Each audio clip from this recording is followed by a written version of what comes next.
नमस्कार, बहुत स्वागत है आप सभी का। आपके साथ मैं हूं ममता तिवारी। वक्त हो गया है देश दुनिया की बड़ी खबरों को जानने का। सबसे पहले बड़ी खबर फिल्मी जगत से आपको देंगे, जहां पर फिल्म जगत के 4 बड़े कलाकारों को धमकी से फिर एक बार बॉलीवुड में दहशत फैल गई है। पाकिस्तान से ईमेल के जरिए एक्टर कपिल शर्मा, राजपाल यादव, सुगंधा मिश्रा और कोरियोग्राफर रेमो डिसूजा को जान से मारने की धमकी दी गई है। धमकी भरी ईमेल के आखिर में विष्णु लिखा है, जिससे धमकी के पीछे लॉरेंस विश्नोई गैंग के होने का शक जताया जा रहा है। तो फिल्म जगत के 4 बड़े कलाकारों को धमकी दी गई है। कपिल शर्मा, राजपाल यादव, सुगंधा मिश्रा, कोरियोग्राफर रेमो डिसूजा को धमकी मिली है। ईमेल के जरिए धमकी दी गई है। आपको बता दें कि ईमेल के जरिए धमकी दी गई है और ये 4 बड़े कलाकार जिन्हें धमकी मिली है। और आपको बता दें कि ये धमकी भरे ईमेल के आखिर में विष्णु लिखा है, जिससे धमकी के पीछे लॉरेंस विश्नोई गैंग के होने का शक जताया जा रहा है। तो एक बार फिर से फिल्म जगत के 4 बड़े कलाकारों को धमकी से बॉलीवुड में दहशत फैल गई है। पाकिस्तान से ईमेल के जरिए एक्टर कपिल शर्मा, राजपाल यादव, सुगंधा मिश्रा, कोरियोग्राफर रेमो डिसूजा को जान से मारने की धमकी मिली है। अब देखिए, इन 4 को जान से मारने की धमकी मिलने के पीछे का कारण क्या है? कौन उनकी जान का दुश्मन बना हुआ है? क्या ये सिर्फ और सिर्फ बॉलीवुड में एक बार फिर से अपनी दहशत फैलाना है? किसके द्वारा ये मेल्स किए गए हैं और क्यों इनकी जान को खतरा बताया गया है? ये बहुत सारे सवाल हैं जो अभी तक नहीं सामने आ पाए हैं। धमकी भरे ईमेल में क्या क्या है वो हम आपको बता रहे हैं। सभी को गंभीर अंजाम भुगतना होगा। ये धमकी कोई पब्लिसिटी स्टंट नहीं है। इस ईमेल में लिखा गया है, तुम्हारी सभी एक्टिविटी मुझे पता है। आगे लिखा है कि अगले 8 घंटे में रिस्पॉन्स की उम्मीद है। तो ये है वो 4 लोग जिन्हें धमकी मिली है। कॉमेडियन कपिल शर्मा, जिन्हें धमकी भरा ईमेल आया है। राजपाल यादव, वो भी कॉमेडियन है, उन्हें भी धमकी भरा ईमेल आया है। रेमो डिसूजा कोरियोग्राफर हैं, आपने बहुत सारे शोज में उन्हें देखा होगा, इन्हें भी धमकी भरा ईमेल आया है। साथ ही सुगंधा मिश्रा को भी धमकी भरे ईमेल्स भेजे गए हैं और रिस्पॉन्स करने के लिए भी कहा गया है कि इसे एक पब्लिसिटी स्टंट ना समझे, हम आपकी एक्टिविटी पर नजर बनाए हुए हैं। ये सभी इसमें कहा गया है। सुगंधा मिश्रा भी एक कॉमेडी कलाकार हैं और कपिल शर्मा के शो में आपने जरूर उन्हें देखा होगा। अब इन 4 को धमकी मिलने के पीछे का कारण क्या है? क्यों ये बॉलीवुड सितारे जो है वो लगातार निशाने पर है? क्यों इन्हें धमकी भरे मेल भेजे जा रहे हैं? देखिए, पाकिस्तान से जो ईमेल भेजा गया है उसमें क्या क्या लिखा गया है वो भी आपको बता देते हैं। धमकी देने वाले ने लिखा है, ये धमकी कोई पब्लिसिटी स्टंट नहीं है, तुम्हारी सभी एक्टिविटी मुझे पता है, सभी से अगले 8 घंटे में रिस्पॉन्स की उम्मीद है। देखिए, इससे पहले अगर हम देखें तो सलमान के घर पर हमला हुआ, सलमान को लगातार टारगेट बनाया गया है, सलमान की सिक्योरिटी को टाइट कर दिया गया है और उसके बाद बाबा सिद्दीकी की सरेराह हत्या कर दी गई। जब वो अपनी गाड़ी से जा रहे थे तो उन्हें ताबड़तोड़ गोलियों से उनकी गाड़ी पर मारी गई और उनकी ऑन द स्पॉट डेथ हो गई। उसके बाद अभी 3 दिन पहले सैफ अली खान के घर में एक व्यक्ति का आना, उन पर चाकू से हमला करना और कई दिन से वो अस्पताल में एडमिट थे और फिलहाल कल वो भी घर आ गए हैं।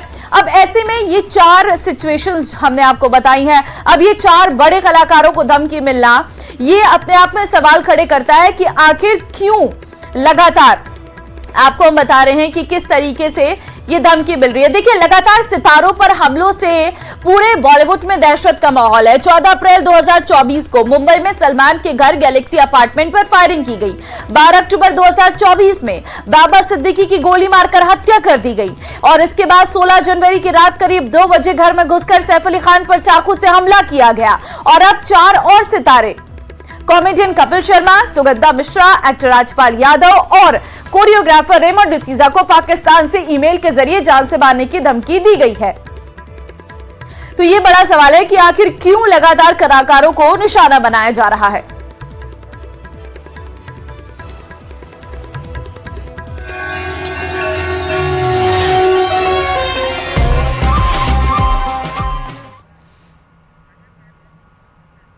और चलिए बात कर लेते हैं महाकुंभ की। भव्य और दिव्य महाकुंभ में श्रद्धा और भक्ति का पवित्र संगम देखने को मिल रहा है। 13 जनवरी से शुरू हुए महाकुंभ में संगम स्नान का सिलसिला लगातार जारी है। बड़ी संख्या में लोग त्रिवेणी घाट पर आस्था की डुबकी लगाने के लिए पहुंच रहे हैं। अब तक करीब 10 करोड़ श्रद्धालुओं ने संगम में स्नान किया है। तो त्रिवेणी घाट पर आस्था की डुबकी अब तक करीब 10 करोड़ लोगों ने स्नान किया है। महाकुंभ में श्रद्धालुओं की भीड़ लगातार देखने को मिल रही है। त्रिवेणी घाट पर आस्था की डुबकी लगाते हुए सभी श्रद्धालु नजर आ रहे हैं। 10 करोड़ लोगों ने अभी तक स्नान किया है, ये जानकारी निकलकर सामने आ रही है। अभी तो 45 दिन का ये महाकुंभ है और सोचिए शुरुआत के दिनों में ही किस तरीके से लोगों की भीड़ जो है वो उमड़ रही है। सिर्फ देश ही नहीं बल्कि विदेशों से भी श्रद्धालु संगम में डुबकी लगाने के लिए पहुंच रहे हैं।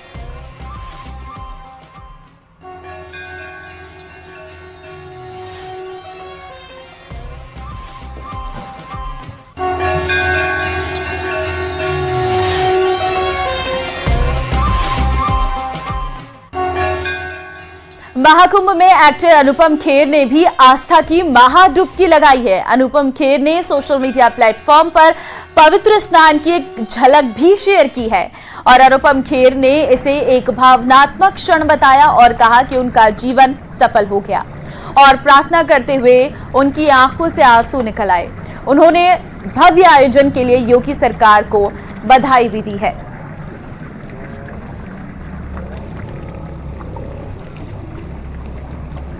तो ये है वो तस्वीर जो अनुपम खेर के द्वारा शेयर की गई है।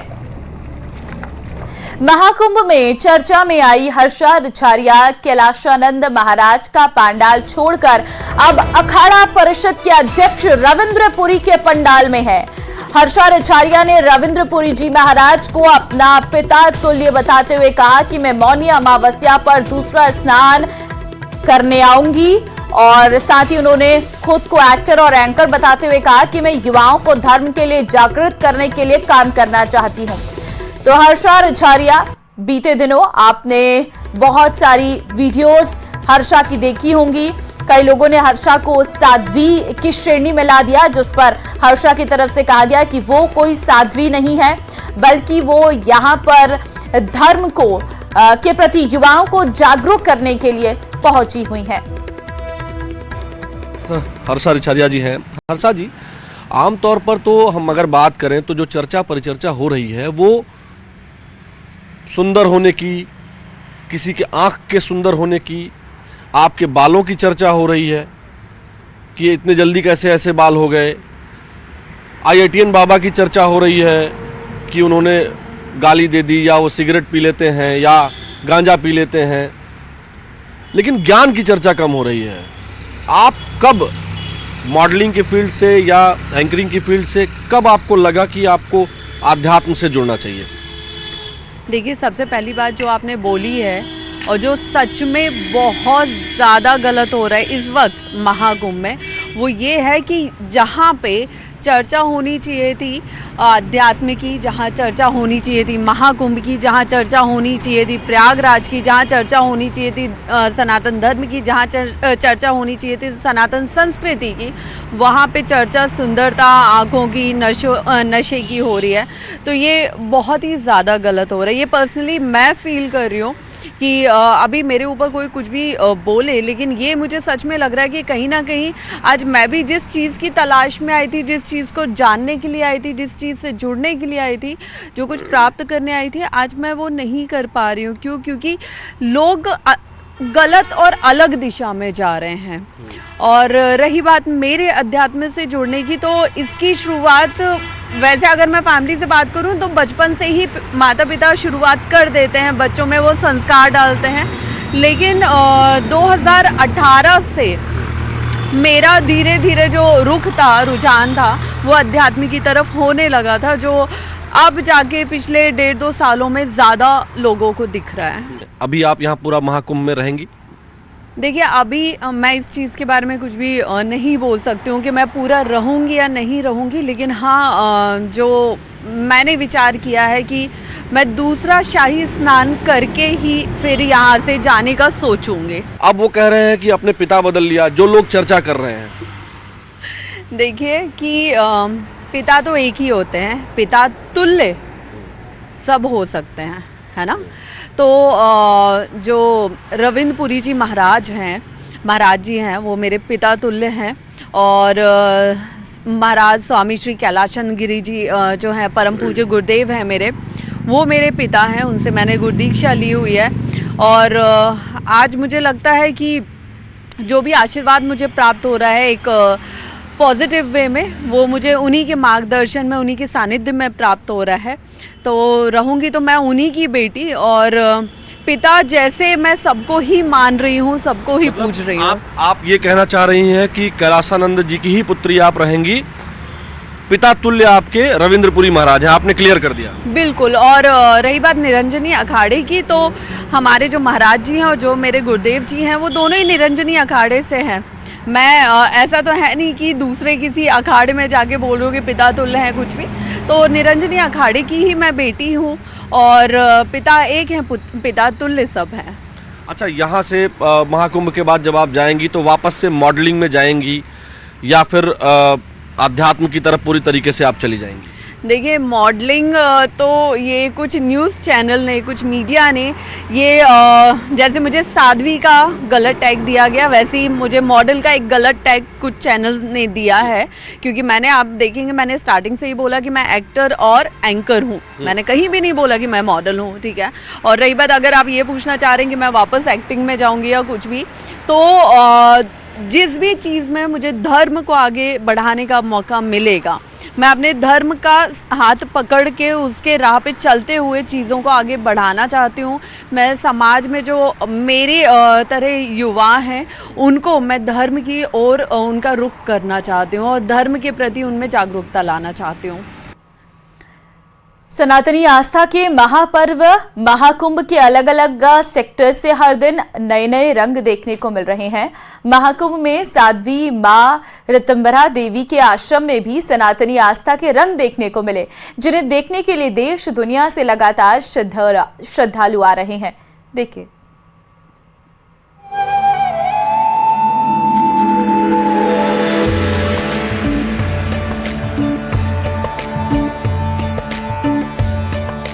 तीर्थ नगरी प्रयागराज की पावन धरा पर सजे महाकुंभ मेले में भारत की आध्यात्म से लेकर अलग अलग संस्कृतियों की झलक एक साथ देखने को मिल रही है। देश भर से आए साधु संतों और अलग अलग राज्यों की संस्कृतियों के साथ साथ विभिन्न धार्मिक संस्थाओं के पंडाल और आश्रम में भारतीय संस्कृति को एक साथ समायोजित करके देखा जा रहा है। महाकुंभ में साध्वी मां ऋतंभरा देवी के आरंभ में भी बहुत सुंदर आध्यात्मिक रंग देखने को मिल रहे हैं।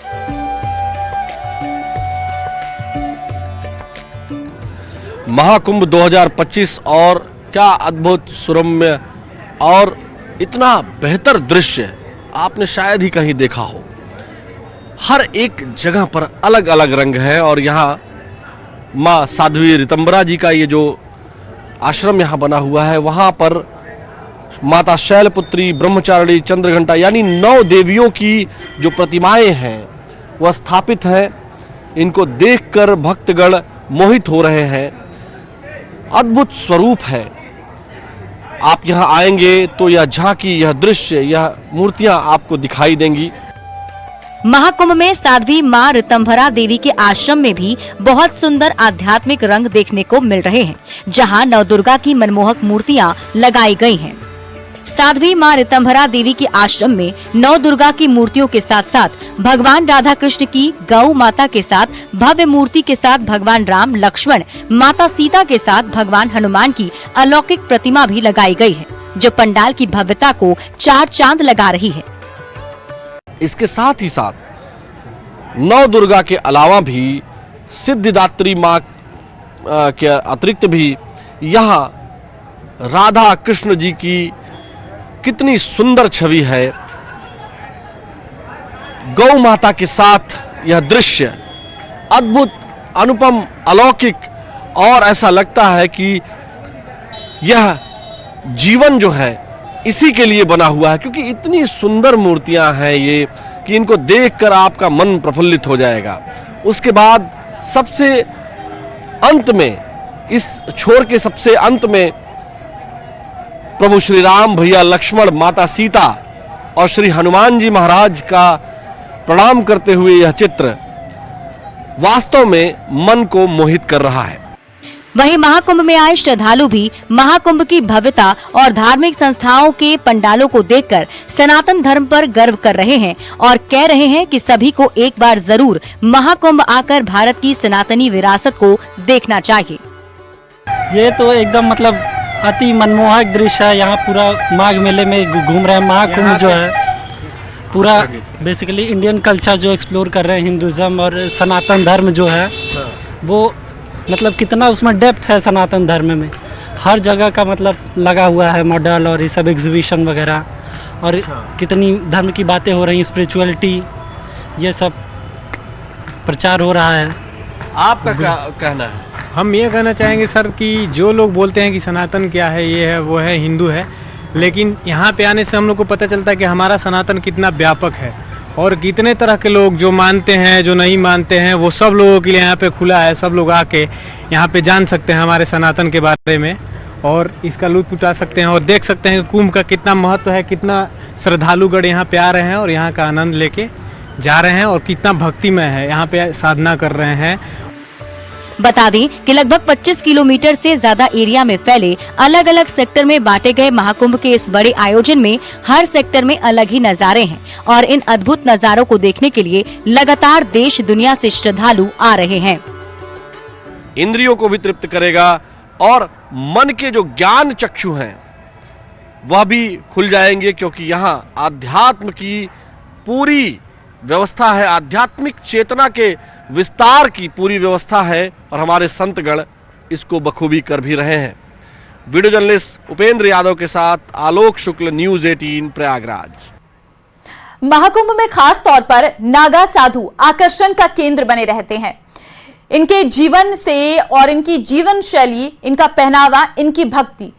वैसे तो नागा साधुओं के पास आध्यात्मिक शक्ति और भक्ति के अलावा कुछ नहीं होता, क्योंकि नागा का अर्थ ही खाली होता है।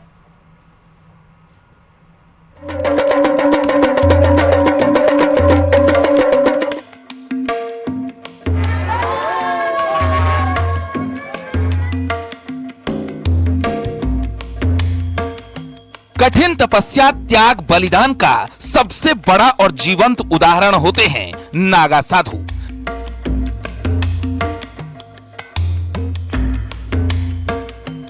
नागा साधुओं का जीवन अन्य साधुओं की तुलना में सबसे कठिन माना जाता है। उनका संबंध शैव परंपरा की स्थापना से जुड़ा हुआ है।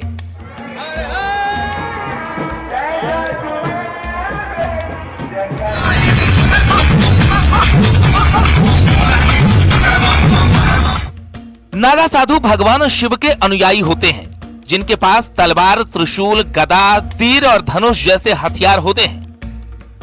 नागा साधुओं को अक्सर महाकुंभ, अर्धकुंभ या सिंहस्थ कुंभ में देखा जाता है।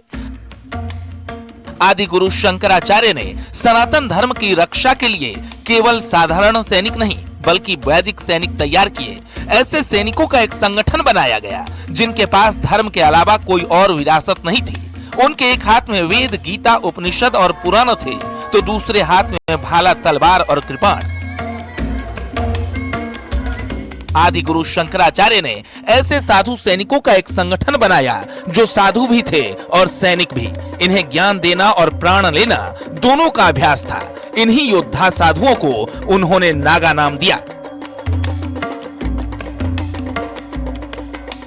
जब बाहरी आक्रमणकारियों ने भारत की संस्कृति को नष्ट करना शुरू कर दिया था, मंदिर तोड़े जाने लगे थे और ग्रंथों को नष्ट किया जाने लगा, उसी दौरान आदि गुरु शंकराचार्य ने एक सेना को तैयार किया। नागा साधुओं की ये सेना को तैयार किया गया ताकि भारत की संस्कृति को बचाया जा सके और इस संस्कृति को बचाने के साथ साथ उनसे मोर्चा लेने के भी लिए जो ये सेना तैयार की गई थी उसे नागा सेना का नाम दिया गया। नागा योद्धाओं की सेना तैयार करने के पीछे आदि गुरु शंकराचार्य का लक्ष्य एकदम साफ था, भारत की आत्मा, अध्यात्म और उसके मन दर्शन की रक्षा करना। इस देश की सांस्कृतिक विरासत और उसकी पुरातन धरोहरों की रक्षा करना उन्होंने नागाओं को बाहरी आक्रमण से उनके पवित्र धार्मिक स्थलों, धार्मिक ग्रंथों और आध्यात्मिक ज्ञान की रक्षा की जिम्मेदारी सौंपी थी। आदिगुरु शंकराचार्य भारत के लोगों को ये संदेश देना चाहते थे कि जब तक एक हाथ में शास्त्र के साथ साथ दूसरे हाथ में शस्त्र न हो, तब तक धर्म की रक्षा नहीं की जा सकती। बाद में आदिगुरु शंकराचार्य ने अपने इस संदेश को भारत के कोने कोने में फैलाने और लोगों को अपनी संस्कृति, सभ्यता और धर्म की रक्षा की खातिर युद्ध भूमि में उतरने के लिए प्रेरित करने के उद्देश्य से नागा साधुओं को भेजा था। आपके मन में यह सवाल जरूर उठता होगा कि आखिर नागा साधु कैसे बनते हैं। दरअसल नागा साधुओं का संबंध शैव परंपरा से है। सनातन परंपरा को आगे बढ़ाने और इसकी रक्षा करने के लिए अलग अलग सन्यासी अखाड़ों में महाकुंभ के दौरान नागा साधु बनाने की प्रक्रिया अपनाई जाती है। भारत में नागा साधुओं का इतिहास बहुत पुराना है, लेकिन आज भी इनका जीवन आम लोगों के लिए एक रहस्य की तरह होता है। भारत में लगने वाले सबसे बड़े धार्मिक मेले महाकुंभ के कई अलग अलग रंगों में से सबसे रहस्यमयी रंग होते हैं नागा साधु। संतों के 13 अखाड़ों में से 7 अखाड़े ही नागा साधु बनाते हैं। जूना, महानिर्वाणी, निरंजनी, अटल, अग्नि, आनंद और आवाहन अखाड़ा। नागा साधु बनने की प्रक्रिया कठिन और 12 साल लंबी होती है। नागा साधुओं के पंथ में शामिल होने की प्रक्रिया में लगभग 6 साल लगते हैं। इस दौरान नए सदस्य एक लंगोट के अलावा कुछ नहीं पहनते। कुंभ मेले में अंतिम प्रण लेने के बाद वे लंगोट भी त्याग देते हैं और जीवन भर यूं ही नग्न यानी दिगंबर रहते हैं।